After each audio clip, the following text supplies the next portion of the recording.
time to being with us here today. You're welcome. My pleasure. So, for all of you at home, welcome back to another episode of Today Explained, where we go and have a deep dive with industry leaders and experts to discover their challenges and also their very personal and unique solutions on how they overcame these challenges. We are OBS and we provide specific business solutions for you. Today, we have Mr. Thomas La Goff. He is the co-founder and creator and general manager of HR2O Asia. He has also worked at People 2.0. Hi Thomas, thank you for being with us here today. Thank you, my pleasure. So, could you just share with us a little bit about yourself? Like, what's your past experiences like? What brought you into this field and, things like that? Yeah, sure. With pleasure. Thanks for inviting me. I'm Thomas La Goff. I'm the founder of a recruitment agency. I have been living in Malaysia for the last 9 years now. Oh wow! So I arrived here after graduated from my business school in France. I wanted new experience. I wanted this foreign experience. And I found my first job in Malaysia in a company called Principia. What did that company do? So they are engineering services in oil and gas. Oil and gas. I was the finance and admin manager for them for 3 years and a half, and then I was supposed to stay in Malaysia 1 or 2 years, and I keep renewed and fall in love with Malaysia literally. So I decided to stay 3 years and a half with that company. And then I moved to an Australian company, People 2.0, who is an employment outsourcing agency. I see. Okay. They were building a shared service center in Malaysia. So I met the founder of the company, and they told me, please come on board. Let's see what we can do. And I joined them. It was a great experience. So I set up their business in Malaysia. Wow. Up to becoming the general manager for the business in Asia. So it was a great experience. Wow, so you were like their pioneer. Yeah, it was a pioneer in the company, and also I fall in love with human resource recruitment. I built a team from scratch, and that's really where I came to HR on recruitment. So nice. I stayed 3 years and a half or so with them until 2020. But somewhere in 2019, I decided, I already had the entrepreneur mindset, and I decided to start my own business. Very nice. That was something I already had in mind. I was looking for the right opportunity to do it, the right people to do it. Right. So when this idea came, I just decided I had to go for it. On People 2.0 totally understood that my decision, and it has been smooth transition for me to exit their business, start my own business in parallel. Maybe I can explain you why I decided to start a recruitment agency. Of course, I'd love to hear more about that. So basically in People 2.0 we were working with recruiters. Right. We are employment outsourcing agency. Some of our clients were recruiters, and we were seeing what's going on in the market for recruitment services in Malaysia, but also in Singapore, in Hong Kong. Right. And really, what happened is, we saw there was something unachieved to our mind. The service was not as good as it could be, from the recruiter to the clients to the candidate. And came an idea that we could build our small agency, but with a proper tailored and customized solution for every client, but also providing a good experience to every candidate that reach out to our agency to find a new job. So that was the initial idea. And so we decided to create this agency with 2 other important pillars. One is providing more affordable fee to our clients. And the third point is we wanted to build a business that has a positive impact on the environment. Nice. So every time on HR2O, H2O is a molecule water. we really want to we have this in our values, is to have we want to have a positive impact on the environment, whatever happens. So every time we close a placement, we give portion of our fee to Malaysian association to preserve the environment. Wow. So the more placement we do, the more we give to this association to preserve the environment. And that's our DNA. And you know, it's what we want to share. It's the value we want to share with our client, but also with our candidates. So you know, candidates who come to us, they know that if they get a job through us, it will have a good impact on the environment. Wow, that is honestly a really wonderful thing to hear. Hearing that nowadays, you know, business people and the companies themselves, they're actually taking the environment, everything so seriously. It's honestly a beautiful thing to hear. Yeah, exactly. And we believe that's, you know, how we can engage strongly with our clients, you know, not only for recruitment, also, you know, part of their values is on the environment, that we can work together on a really long-term partnership. True. And like talking of clients and all that, so like in Malaysia, and I'm sure in all the various other international countries that you cater to, and with the, you know, such a great variety of clients that you have, how difficult would you say is it to actually find the right clients for them or the right talents for them? Okay, so I think the world is changing nowadays. You know, it used to be you know, a market more oriented onto the, you know, the clients. I mean, which means clients could, you know, choose their candidate. It was pretty, you know, there was too many candidates for one position. I think now the trend is it's switched, you know, it's more candidates can get, you know, lots of opportunities and they can really choose the role they want. So it's more, you know, the candidates have the choice to choose the right job they want. The candidates that have the right skills, the right experience would get approached by various companies, and now it's very competitive, you know, for the company to get the right talent. They might. So now it's the company going after the talent. Yes, and stuff. exactly. Wow. Exactly. Okay. So What a shift. And I think COVID accelerated this. Is it? Okay. And now, you know, candidates realize they have the power, they can negotiate, the power, they can ask to work from home, they can work flexible arrangements, they can work for higher salary because they know well the market and they know that they can get, you know, a few opportunities. So that's the main trends I think at today. Wow. So that's where, you know, as a recruiter we really, you know, can be helpful to our clients to help them to benchmark, design the best employment solution, benefits to get the best candidate possible. Wow, alright. So like in your experience, now that seeing that it's such a talents market, do you see talents jumping around a lot, or like, you know, once they like find a good client or employee that they like, they kind of settle down with them and they do quite a lot of gigs long term? How to say that's also a new trend. I mean, in general, I think the young generation tend to be very volatile. That's true. So they would, you know, they would move from one company to another for, you know, either small new benefits in addition, or just because they change their mind very quickly. That's a trend. That's true. I think just company need to adapt and, you know, find solution to retain the best employees, the best talent. There is a lot of, you know, small benefits or way to manage them that can, you know, help companies to retain their employee.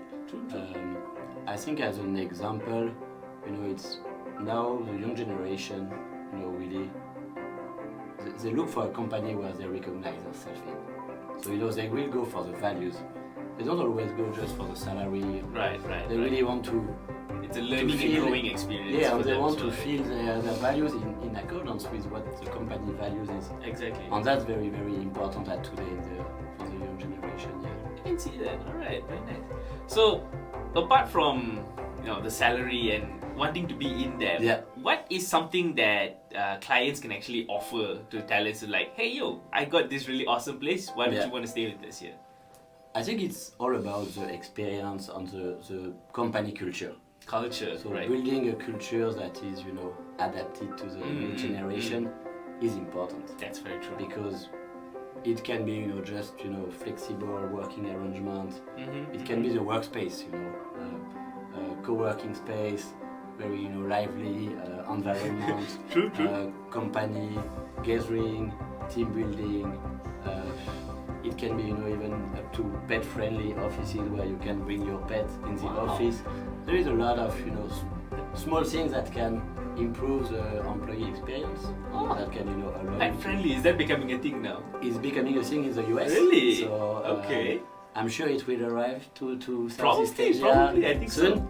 So. But yeah, that's just an example. But you can have, sports activities, Right. sponsored by the company, once a week. Right. It's small detail, but at the end, when young generation, you spend most of your time in working, with your colleagues. So you need to have a good experience. That's true. On the, free food. To some extent, just making it comfortable, happy for them. Want them to come into the office in the morning. They want to be happy. On today's salary is not the first criteria for someone to choose a job. True. It is true. I have to agree with that. It is the culture and the workspace that I would say is more higher value, more important thing for us. Exactly. I mean, salary is nice and all that, but no point if I'm gonna dread coming to work every day. Exactly. Nice.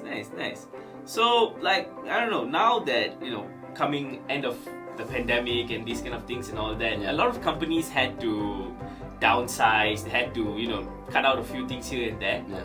In your field, in your world with HR and your talent scoop and all that, how has it been handling COVID, and what were some of the main challenges that you guys were affected with? Yeah, that's a very good question. So we actually started the business during COVID. Oh wow! So okay. The operation effectively started in May 2020.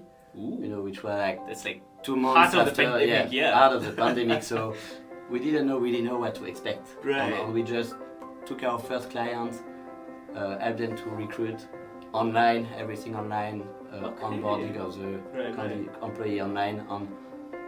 It has been pretty good, but for sure it was very oriented into tech, tech, digital roles, e-commerce, because that's the industries that worked very well during the pandemic.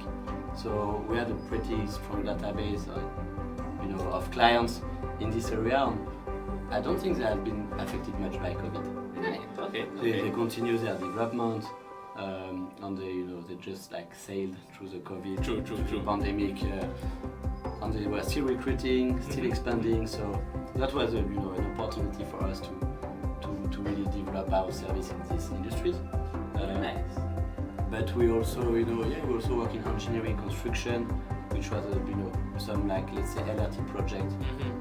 Even during pandemic, they needed to continue this project. True. They haven't been too much affected, so which was good for us. True.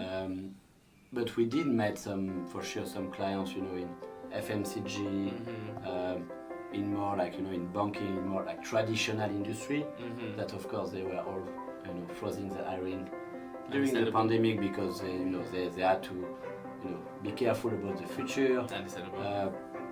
So I would say the industries that didn't suffer much of during COVID are all the online, digital tech guys, tech, e-commerce. The future of that's the future of work, and that's the industry that didn't get affected. So we in HR2O side we kind of navigated through this industry and create opportunity business out of this industry that were not too affected by the pandemic.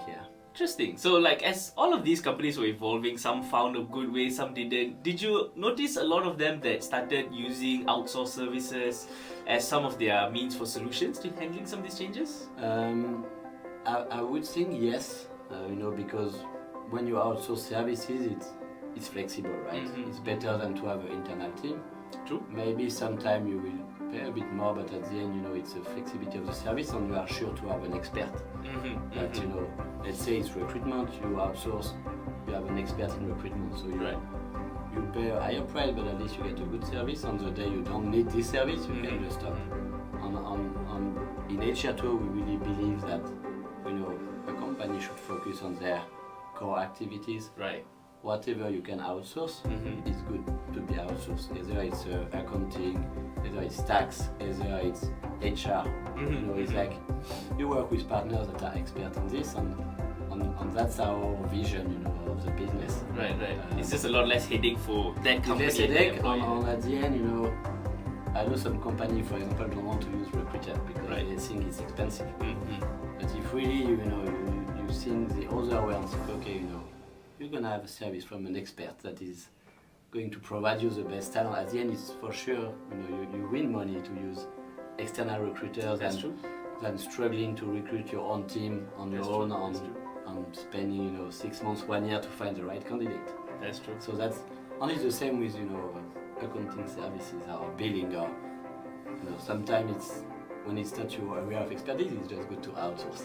True. And when you outsource, you get an expert, and yes, like it is a little bit expensive, but when you get an expert, everything's just quick, efficient. You get it done one time, and you just clean it. The money. Yeah, so you got no headache. You don't have to wake up and panic and worry about what's happening and all that. Yeah. Alright. Very nice. Very nice. So, like, coming into, well, now we're coming up to the end of 2022 already at this point, and well, I hope the end of this endemic happening as well. What was some of like the major challenges or major things that you guys had to go through coming into this year?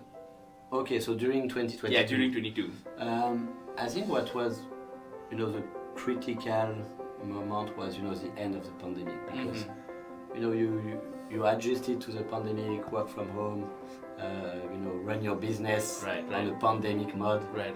And really, we didn't want it to miss the, you know, the switch to go back to normal business, which means attending events, meeting people face to face. You know, it was, you know, it took a bit of time just to, you know, readjust to the normal world. I can imagine. Go for, make sure we are ready to the normal world, you know, back to the normal world. That was the main challenges, but I think, you know, we did it. It took time for everyone to readapt, you know. I think all our brains, you know, were in pandemic mode for so long, so you know, we just proactively try to go out, you know, meet clients. Some of our clients, we never met them because we started the That's a fair point, since you started so, you know, right in the middle of the pandemic. Okay, now we suggest a meeting face to face. We go to the office, meet them, create the connection. That's important. That's very important. Yeah. So I think that was the only moment where we needed to be, you know, really ready, focus on proactively come back into like post-pandemic, you know, mode. What about in terms of like with your staff and all this, those people coming back, calling them back into the office, and you know, it's a very good question, which I don't have the answer. I think, I mean, there is no best answer, but there's no best, but we try to ask them, you know, what you want to do. You want to work from office, from home? We are very open-minded, you know, leaders, so we can let them work from home if they are more comfortable to work from home. That's nice. And at the end, it is the solution we have is, you know, we are on a very flexible work arrangement. We believe that, you know, our team takes the responsibility to on their work. They just know they need to deliver, so they can, you know, work from where they want, when they want, even on the working hours where you know, they just know they need to deliver. They can, if they prefer to work on weekend, they don't want to, you know, they have unlimited leave, for example. That's another trendy thing to retain people, is to offer unlimited leaves. They just, you know, if they do their work, they can take leave when they want. Nice. That sounds pretty cool, actually. That sounds pretty cool, but it's you know, it has its pros and cons. Exactly. Like, everything has its but pros you and know, cons. the idea is to just make people responsible. That's true. That's true. And after, you know, either they work from the office or from home, it doesn't really matter. And I think, you know, COVID helped a lot to develop this kind of you know, vision. Right.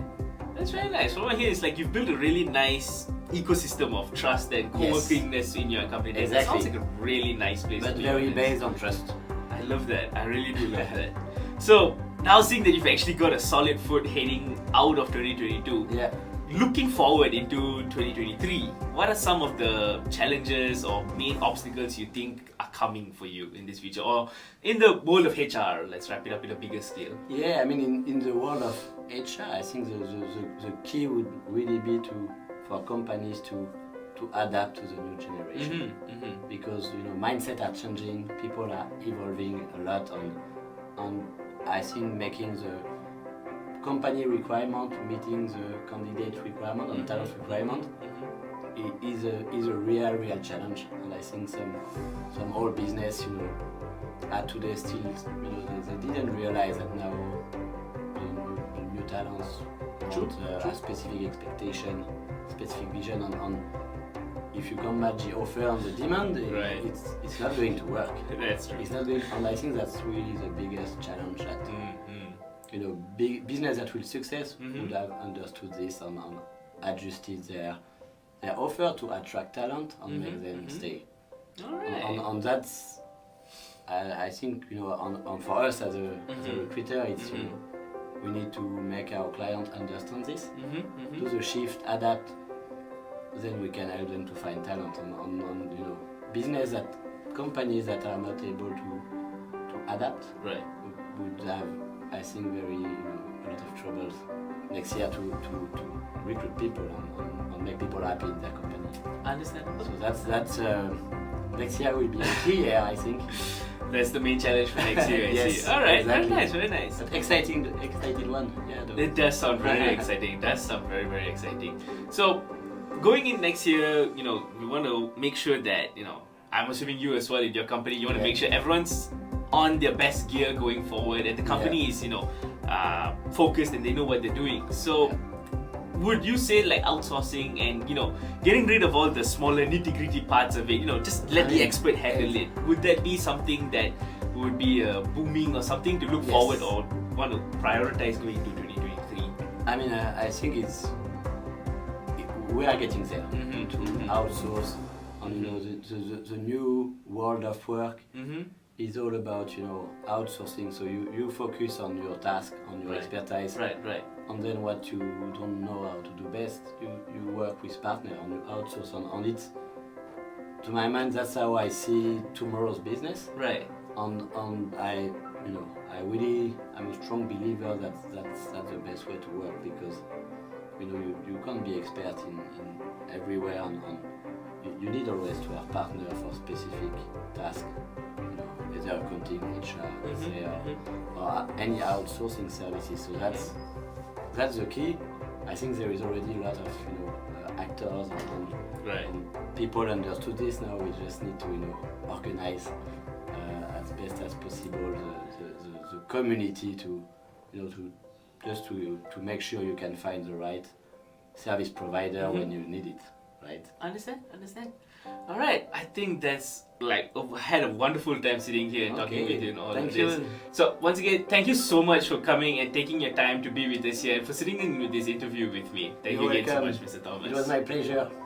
And for all of you guys at home, if you're watching this and you think, outsourcing, that's what I want for my company as well, then I would strongly recommend you want to check out OBS or Outright BPO Services. We provide tailored business processes for outsourcing services at a very economical and cost-effective pricing.